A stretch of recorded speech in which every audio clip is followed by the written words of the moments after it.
وَلَيْسَ قَدْ آتَيْتُكَ أَفْضَلَ مِنْ ذَلِكَ كُلِّهِ، میں نے تمہیں سب سے اعلیٰ چیز عطا کی ہے کہ وہ کیا ہے کہ اللہ ذکرت الا ذکرت معی، قیامت تک تیرا میرا نام اکٹھا رہے گا، جدا نہیں ہو سکتا ہے۔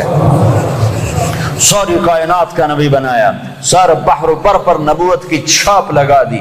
بحر و بر پر آپ باہر نکلے، آپ کو پیشاب کا تقاضا ہوا تو کوئی جھاڑیاں تھی چھوٹی چھوٹی، کوئی جھاڑی اتنی بڑی نہیں تھی جس کے پیچھے بیٹھتے تو پردہ ہوتا، تو چند ایک جھاڑی ادھر تھی، ایک وہاں تھی، ایک وہاں تھی، ایک وہاں تھی۔ تو آپ نے حضرت جابر سے فرمایا، جابر ان جھاڑیوں سے کہو اللہ کے نبی کے لیے پردہ بناؤ۔ تو جابر جا کر ہم تو انسان ہو کر نہیں مان رہے ہیں، ارے انسان ہو کر نہیں مان رہے، سنت ہے جو سنت دی کوئی گل نہیں ہے، سنت دی خیر ہے، سنت دی کوئی گل نہیں، ہم تو انسان ہو کر نہیں مان رہے۔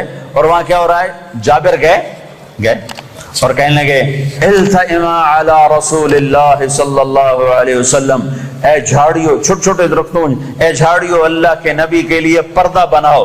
تو وہ جھاڑی ادھر سے آئی، وہ جھاڑی ادھر سے آئی، وہ جھاڑی ادھر سے آئی، یہ جھاڑی ادھر سے آئی، چاروں طرف سے جھاڑیاں جمع ہو کر ایک بہت بڑا جھنڈ بن گیا۔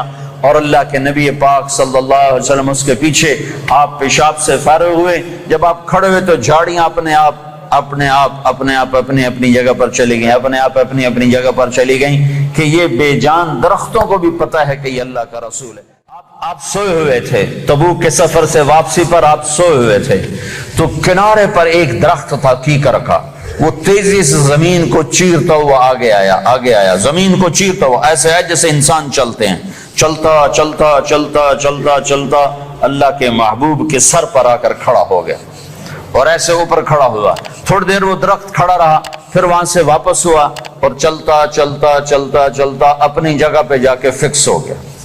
جب آپ کی آنکھ کھلی تو حضرت انس نے عرض کی، یا رسول اللہ، وہ جو درخت ہے وہ اس طرح آیا، آپ کے سر پر کھڑا ہوا اور پھر واپس چلا گیا، یہ کیا چکر ہے؟ تو آپ نے درخت کو یوں دیکھا تو آپ نے فرمایا، یہ درخت مجھ سے دور تھا، یہ میرا دیدار کرنا چاہتا تھا، تو اس نے اللہ سے درخواست کی، یہ اللہ تیرے نبی کا دیدار کرنا چاہتا ہوں، تو اللہ نے اس کو اجازت دی، تو وہ وہاں سے چلا اور آیا اور میرا دیدار کر کے واپس گیا۔